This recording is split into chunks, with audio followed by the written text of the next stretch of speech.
Hello guys, welcome back to a new video, and in this video I'm going to cover how to solve percent problems using the percent equation. And specifically we're going to take a look at finding a percent of a number. Now, for the percent equation, we can use the percent times the whole equals the part. Now, keep in mind the equation can help us with any percent problem, whether we're looking for the percent, the whole, or the part. We plug in what we are given and solve what we are looking for. This equation is a great way to set ourselves up for these types of problems. Now, in this video, our unknown will be the part. So let's jump into number 1, where we have what is 25 of 160?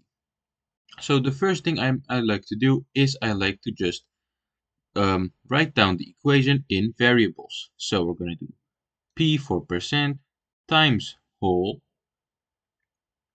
equals our part, like this. So P times W equals A. And now we can plug in what we are given. So we already have our percent, so we got 25, but actually we want to make this a decimal. So it's a decimal. To make any percent a decimal, we can divide it by 100. So just move the decimal twice to the left, and we will get 0.25. So this will be our percent. So now we got our whole, and our whole we also have, and it's 160. So 160 equals our part. So now, of course, with equations, you know you want to isolate the variable. In this case, the variable is already isolated. So we just have to multiply the left side, which is 0.25 times 160. So we're going to do this together. We're going to multiply these two together to get to our final answer and to get this down. So what I like to do is I like to make the decimal a whole number again. So we're going to make it 25 again. So let's set this problem up. So I like to put the large number up top and the smaller number below it. So now we're going to multiply these two. So we're going to multiply 160 by 25. And I'm not going to go through every step with you guys because I have made a lot of videos on how to solve long multiplication problems. So I'm just going to go through it pretty quickly because I have another example for you guys after this one. So the first thing we're basically going to do is we're going to do 5 times 160. Well, 5 times 160 will equal 800. So now we are done with this 5 and we can go over to our 2. Or basically our 20 because this 2 has a value of 20. So we're going to do 20 times 160. 20 times 160 equals 3200. Now we have to add these two up.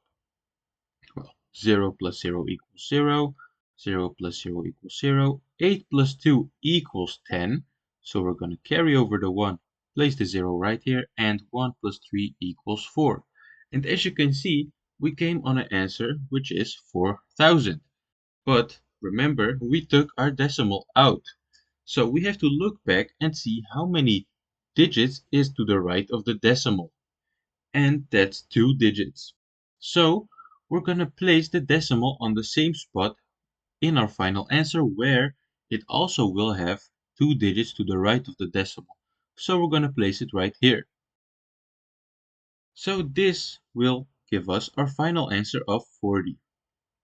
Of course, you can also do it by not removing the decimal and just multiplying the two, but I like to do it this way just so I can make it a bit easier for myself.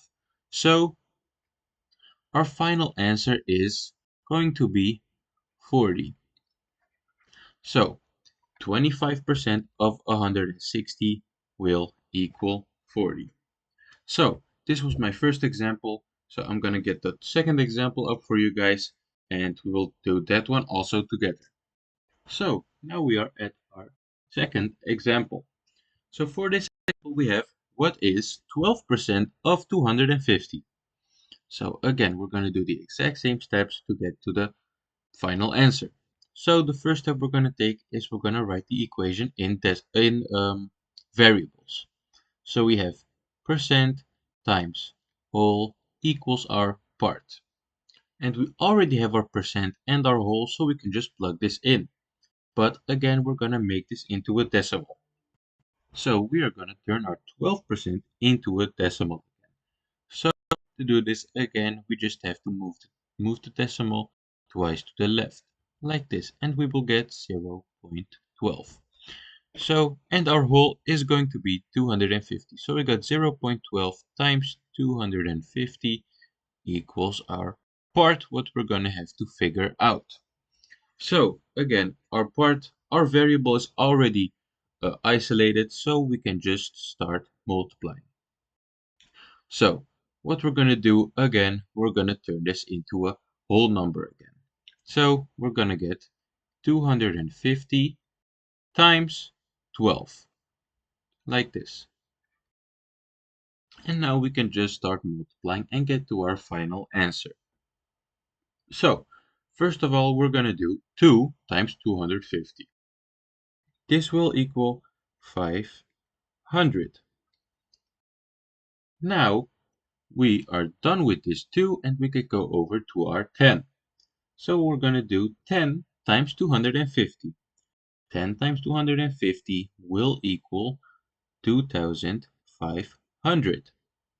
And now we can start by adding these two numbers up. So we get 0 plus 0 equals 0, 0 plus 0 equals 0 again, 5 plus 5 equals 10. So we're going to write the 0 down here, carry over the 1, and now we have 1 plus 2, which will equal 3.